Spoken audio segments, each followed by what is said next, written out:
Hello and welcome to another episode of the Trident Podcast. So today we're going to talk about cryptocurrencies. As usual, we're going to talk about some legal issues going on with the XRP case. The Federal Reserve possibly going to raise interest rates. We'll talk about that. My personal fitness journey, my diet, my fitness, some vegan diets affecting children. It's going to be interesting.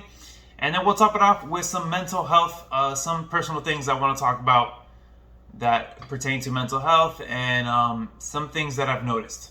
All right, so let's get into it. So today is June 18th. It's a pretty red day in the market. Bitcoin is down, XRP is down, almost everything's down. Bitcoin's at 36,000, XRP is hovering at 79 cents. Bitcoin Cash is 550.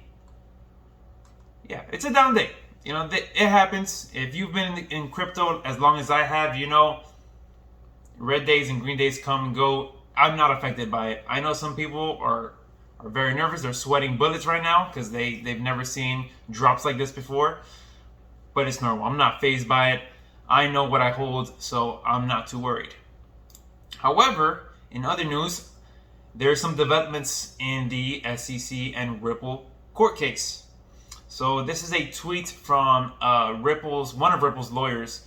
He put, court grants in part the SEC's motion for additional depositions and denies SEC's request for documents post-dating the complaint about Ripple's lobbying efforts and for documents for general counsel and deputy counsel order below. And then he goes ahead and posts the actual documents. It's really interesting. So everybody's freaking out because the judge granted the SEC an extra 60 days for discovery, right? So everybody's freaking out. Another 60 days. How long is this case going to go on for? Calm down, guys. It's not that big of a deal.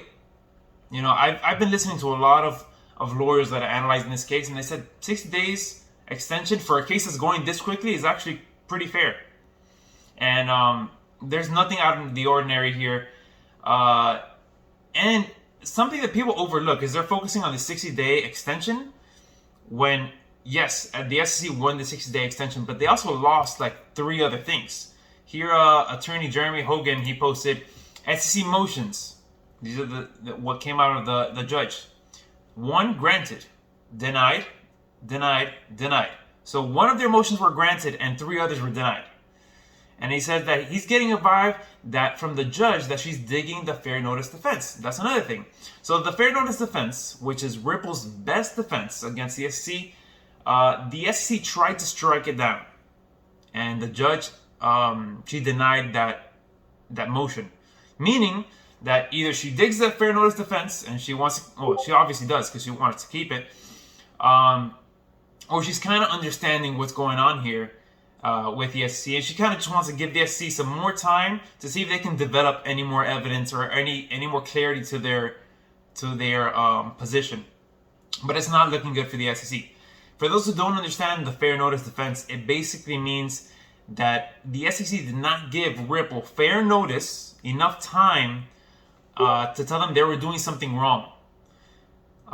So even if Ripple was doing something wrong, there wasn't enough time. You know, there was 8 years. 8 years passed from Ripple, you know, starting to sell off XRP and notifying the SEC that it was doing so. So even if Ripple was doing something wrong, it's still a loss for the SEC because they did not notify them in time. And the judge decided to not strike that down. She wants to keep that in the case. So that's a really big win for Ripple. People are getting too wrapped around the 60-day extension. It's not that big of a deal. Again, remember that 95% of SEC cases end up in settlement. So I'm not too worried about this extension.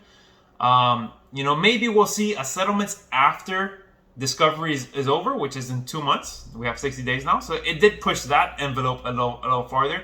But who knows? We might get a settlement before then. You know, some lawyers have said it's more practical for them to wait after discovery. So we're talking about maybe around September. We might see talks about a settlement once discovery is over. We'll see how it goes. But again, This doesn't bother me. I'm not shaken by this. We're perfectly fine. For those who hold XRP. Bitcoin, it's just there. I believe there's still another leg up for Bitcoin. It's just meandering there. No real news. Elon Musk has been very quiet lately. I guess they're just waiting for the right time. All right, so let's get into the Federal Reserve. So I believe this was on Wednesday or Tuesday. So the Fed, this is from the Wall Street Journal. It said Fed pencils in earlier interest rates increased. So it goes on and talks about how the Federal Reserve, they promised they wouldn't touch interest rates till 2022. And now they're saying that they're probably going to raise interest rates in late 2023. Now, for most people that understand economics, this is not a shocker. I actually talked about this in my last podcast, how it'd be ideal for them to raise interest rates when we're having, inflation. And inflation is going to get bigger as the years pass by. So here they go. They're finally admitting it. They're saying they're probably going to raise interest rates in 2023, at the end of 2023. Goes on and talks about how inflation has been growing. Let's see. How does the Federal Reserve forecast keeping the rates to target near zero? So we're in 2021.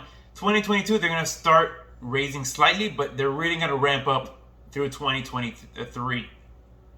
Again, this is not a shocker. I'm not a fortune teller. This is just basic economics. If you see inflation coming in after we've had a record low interest rate for almost 20 years, the only logical thing is to raise interest rates unless you want the country to just implode on itself. So what does this mean for the average investor?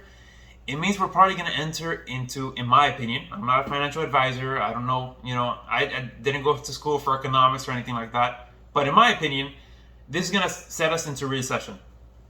Because now many people, going into 2023, it's going to be harder to get loans. Loans are going to be more expensive to get, higher interest rates. Banks are going to be more stingy giving out loans, which is going to mean less innovation, less movement of money, less businesses moving money around. And then on top of that, we have growing inflation. The people who are really going to get wrecked in this market are small businesses. And I feel really bad for them, especially people in the food industry. If you're a small mom and pop shop, you're going to get wrecked. Especially now, I believe they want to raise, I don't know if they did it already, minimum wage to $15 across the United States. That's just crushing small businesses. So in the next year or two, it's going to get tough. So we'll see what happens with the stock market. Most probably what's going to happen is it's going to, I don't want to say crash, but it's going to go down significantly. And that applies that also goes for cryptocurrencies and real estate, and everything is going to fall. But before the fall, we're going to see some inflation. We're going to see some prices go way up. And then once they introduce these interest rates, or once we get near the target region or time frame where they want to increase these interest rates, we're going to see a steady decline in the market. Again, that's just my opinion. I don't know what I'm talking about. These are just my personal beliefs and opinions. But it's very interesting that they're doing this. They're finally raising interest rates. They've been printing money left and right. They know we have to go through some type of recession soon. How bad the recession? I don't think anybody knows. Some people say it's going to be way worse than 2008 because we have a lot of backup money printing that has to be corrected in the market. I mean, we have stocks that are extremely overpriced. Michael Burry, the guy, if you guys have ever watched The Biggest Short, one of my favorite movies, The Big Short, he's the guy who worked for Scion Capital. And he basically bet against the housing market in the United States in 2008. And he ended up making a disgusting amount of return for them at the end of the crash. Well, he recently, because he was off Twitter for a bit, came back on Twitter and he's starting to post things again. And he's been saying for a while, he's like, hey, we're going to have a catastrophic crash coming due to this hyperinflation. Who knows? I believe him. The Fed doesn't seem to believe him. The Fed really thinks that they can control this inflation. But we'll see. Only time will tell. So I want to talk a little bit about my fitness journey. So in my last podcast, I talked about a little bit how I'm doing some life changes, life choices, modifying what I'm doing. So eating healthier for one, exercising a lot. I'm having, personal study for my spiritualism, for my family. I started this podcast so I can talk about it, and this podcast is also helpful for myself. I can kind of reorganize my thoughts. But I'm seeing a lot of results. I'm doing things that I know I should have done, but I've never acted on them. Like, for one, is for the first time in my life, I'm counting calories. So I know, some of you have heard of counting calories. Bodybuilders do it a lot. People who are cutting do it a lot to be in a calorie deficit. So this is the first time I'm doing it, and it's actually way more useful than I thought it was. I used to just grab whatever was in the kitchen, eat it, and that's it until I didn't feel hungry anymore. But now that I'm counting calories, I'm shredding body fat and I'm gaining muscle, and it's great. It's really, really cool. Another thing, I'm being consistent. That's something that I know a lot of you guys out there probably share with me, is that I haven't been consistent in the past. I'll start a diet for like 1 or 2 weeks, and then I'll taper off, or I'll start a workout really hard, guns blazing for a month, and then it tapers off. So I've been doing this for 3 weeks. I haven't missed a single day. I've been working out 3 to 4 times a week. My diet's been on point. Another thing that I found out about counting calories is, it's interesting because the human body, everybody's unique. So not one diet is going to fit. It's not one size fits all diet. So with counting calories, you basically find out your maintenance calories. You find out how many calories do you consume to maintain your current body weight, and then you can just scale back. You want to lose weight? Let's cut off 200 or 300 calories daily. You maintain that for the week. You watch your body fat percentage. You watch your weight, and then you can kind of play with it until you find your perfect algorithm, I guess. Your perfect numbers. You're like, okay, perfect. These are the numbers I want to be hitting every week. And if I'm getting results, perfect. If I'm not, all right, let's tweak the system a little bit. So I think this is really cool because it's really dynamic. You can move the system to whatever you want. So right now, I'm consuming very high protein. I'm trying to put on some muscle, but at the same time, I'm trying to either be at maintenance calories or slightly in a deficit so I can shred some body fat. I know some people say you have to be in a calorie surplus to gain muscle. That may be so, but I really care about losing body fat, and I've been in a calorie deficit, and I'm gaining muscle mass. So, it's working for me.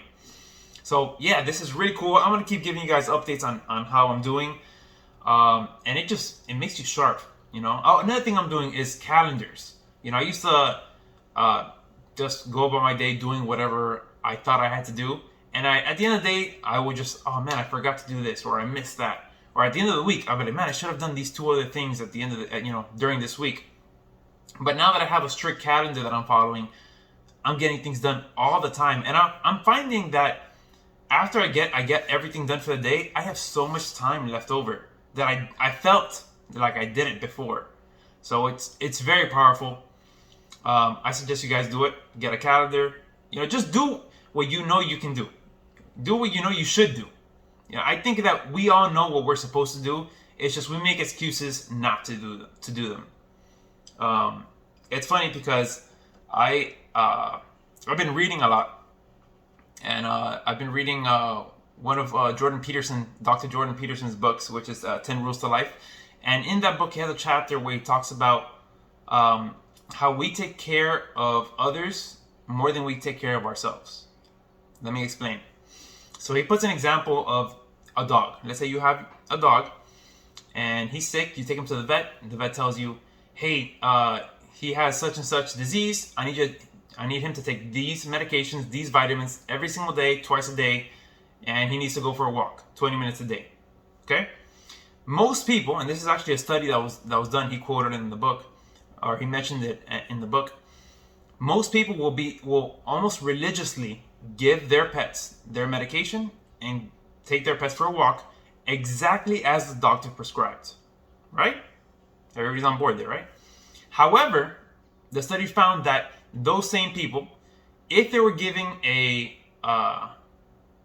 if they were given a medication by their doctor, and their doctor told them, hey, I need you to take this medication, go for a walk once a week, they would not follow it. Sometimes they wouldn't even take the medication.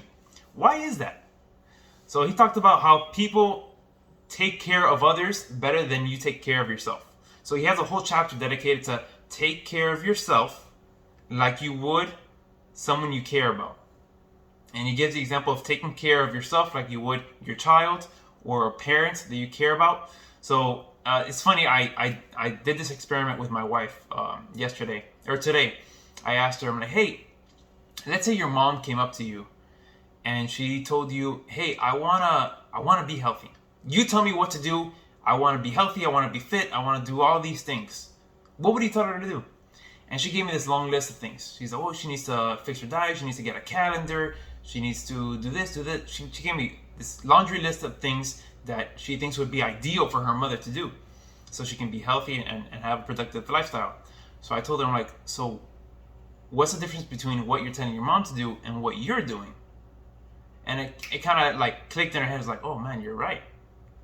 So sometimes just because we feel comfortable not doing something, we avoid it. But once we get that willpower to say, I have to do this, or this is how I should do this, then you're like on a roll. And it's just the starting. Once you get that momentum, you feel great. I currently feel great doing what I'm doing. Let's see if I can keep it up. So that was very interesting. I want to talk about vegan. So vegan.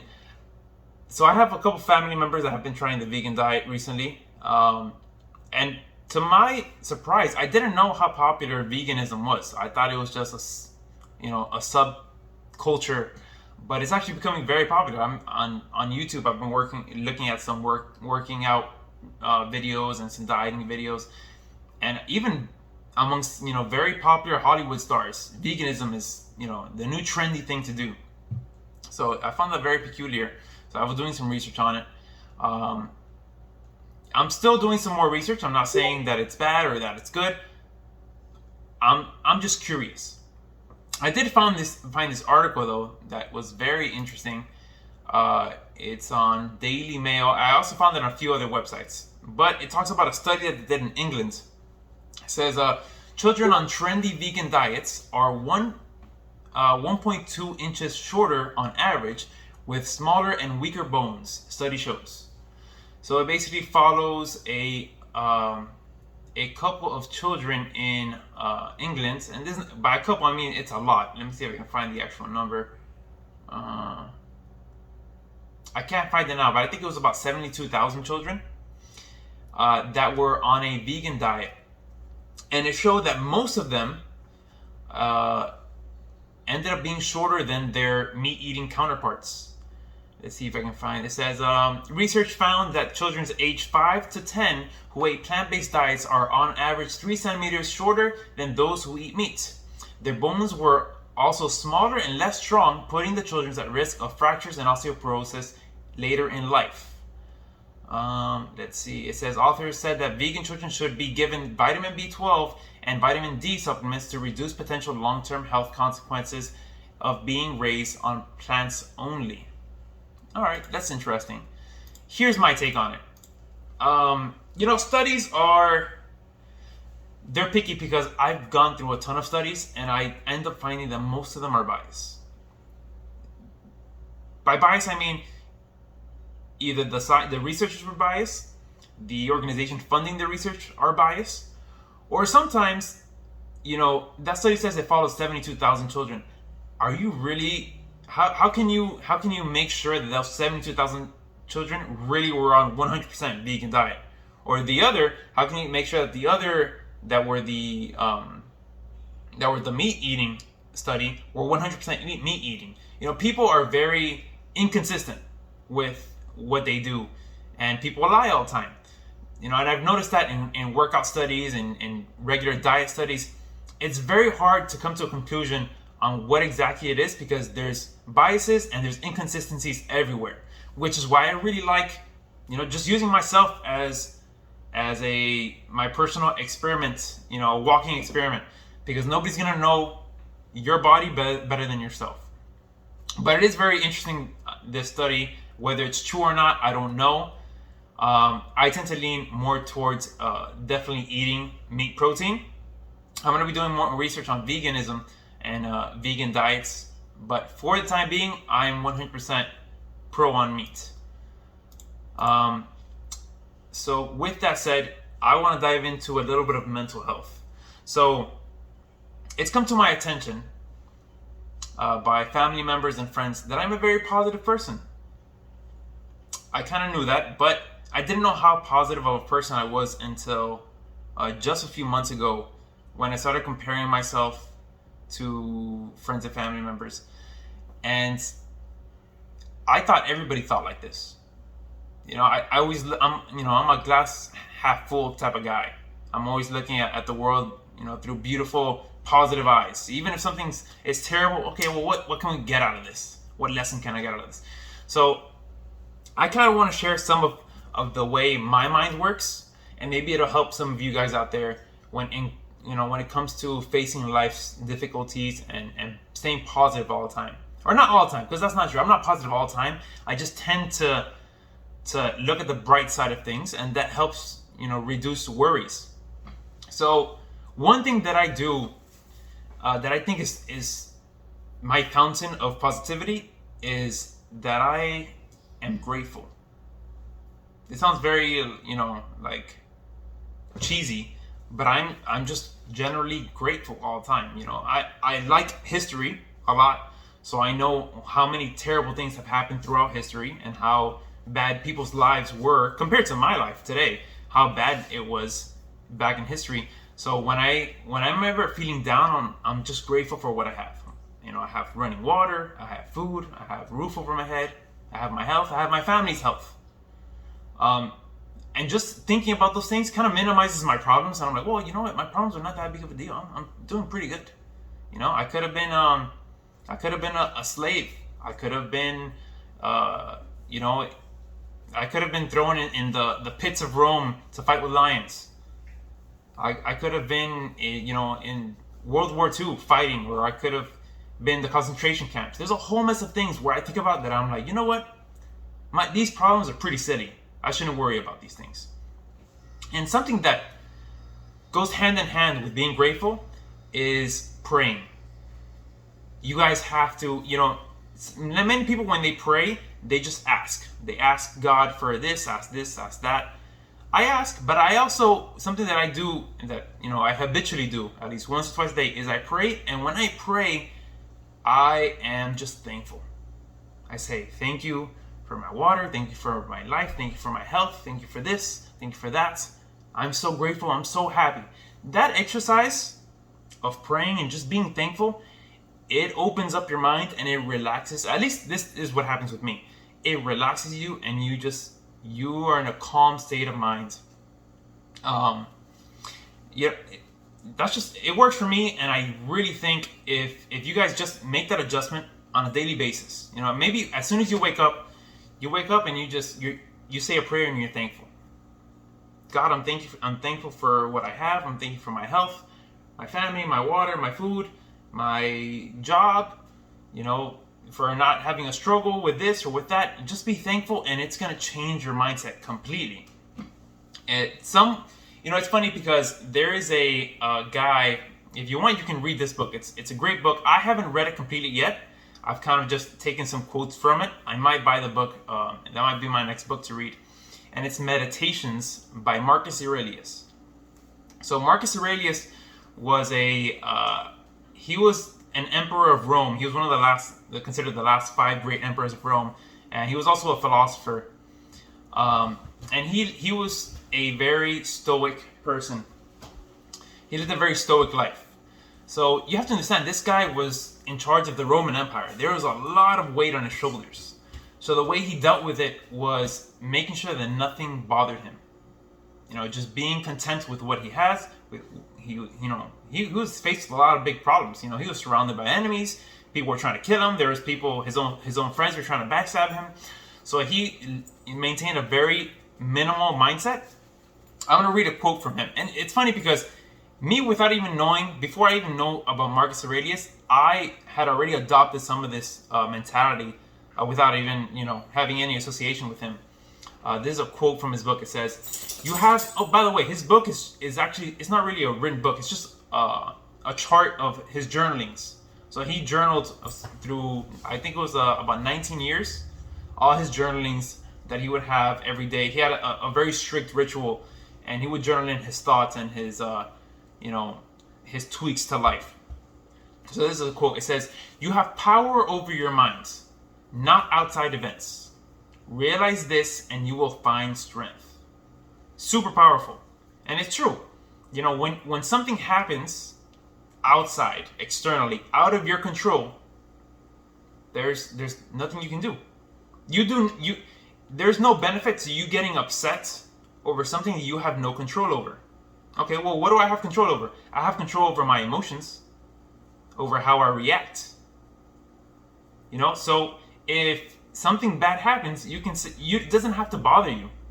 You can think logically and say, okay, well, I can control my emotions. I don't need to make this get me upset. How can I move forward with this problem? And having the type of mindset on top of being grateful is super powerful for, things like avoiding depression, avoiding anxiety, avoiding being worrisome. It helps with sleep.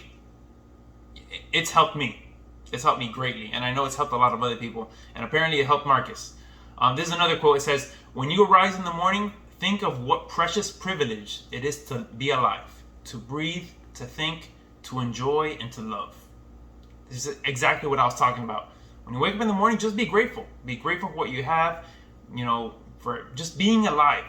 Being is beautiful. Life is beautiful. So, yeah, mental health, it's a big topic. I know a lot of people out there are going through tough times, especially now after the C-19 whole thing.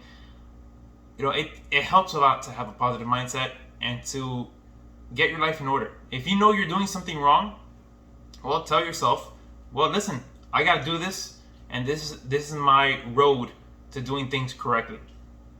And I'll leave you guys with this. So the book that I'm reading right now, which is 10 Rules to Life, Jordan Peterson, Dr. Jordan Peterson, he has a self-authoring program online. I don't know what website. I guess you could just put self-authoring program Jordan Peterson, where he helps people basically get out of a rut or prioritize their goals in life. And it's very interesting the way he does it. Is you basically write a biography about your life, and then he tells you, okay, now write down in the next 5 or 10 years, what would your life be like if you did everything perfectly how you should. You exercised, you went to work positive every day, and you did your stuff. You ate healthy. You meditated. You did all the things that you should do. How will your life look like 5 to 10 years from now? You write it down. You give your ideal, scenario, and then the most powerful one, which is the one that really impacted me, is now write down what your life would be like if you continued down the path you're in right now. If you kept eating junk food, if you kept being lazy, if you kept not exercising, if you kept not doing your job to your fullest, or not achieving your personal goals to the fullest, you're kind of like, oh, I'll get to it one day. How will your life be like 5 to 10 years from now? And write that down. Once you compare those two, you realize, man, I gotta get off this train. I gotta get off of what I'm doing right now, because it's not gonna lead to a place that I want to. So he does this because he says that people are motivated more by what bad things could happen than what good things they can attain. So it's more of a motivating factor to be fearful of what you could become than to try to strive for something. And I recommend everybody try this. It's super powerful. And that's it for today's podcast. If you guys liked it, please like, comment, subscribe. Tell me what other topics you would like me to talk about in next podcast. And I'll see you next week. See ya.